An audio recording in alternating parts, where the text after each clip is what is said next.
മുസ്ലിങ്ങൾക്ക് ഭാരതത്തിൽ പൗരത്വം ലഭിക്കില്ല എന്നുള്ള തരത്തിൽ നുണപ്രചാരണം നടക്കുന്നതായി ബിജെപി ദേശീയ ഉപാധ്യക്ഷൻ എ.പി. അബ്ദുള്ളക്കുട്ടി.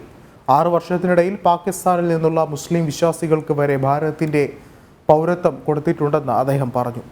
കാലിക്കറ്റ് പ്രസ് ക്ലബ്ബിൽ നടന്ന ഇലക്ഷൻ എക്സ്ചേഞ്ച് പരിപാടിയിൽ പങ്കെടുത്ത് സംസാരിക്കുകയായിരുന്നു അദ്ദേഹം. ബിജെപിക്കെതിരെ നടക്കുന്ന പ്രചാരണങ്ങൾക്ക് കൃത്യമായ മറുപടി നൽകിയായിരുന്നു ഇലക്ഷൻ എക്സ്ചേഞ്ച് പരിപാടിയിൽ എ.പി. അബ്ദുള്ളക്കുട്ടി സംസാരിച്ചത്. പൗരത്വ വിഷയത്തിൽ ബിജെപി മതം ഘടകമാക്കിയെന്ന ഇടതുവലതു പ്രചാരണം നുണയാണെന്ന് അദ്ദേഹം പറഞ്ഞു. കഴിഞ്ഞ 6 വർഷത്തിനിടയിൽ 5000-ലധികം വിദേശികൾക്ക് പൗരത്വം കൊടുത്തിട്ടുണ്ട്.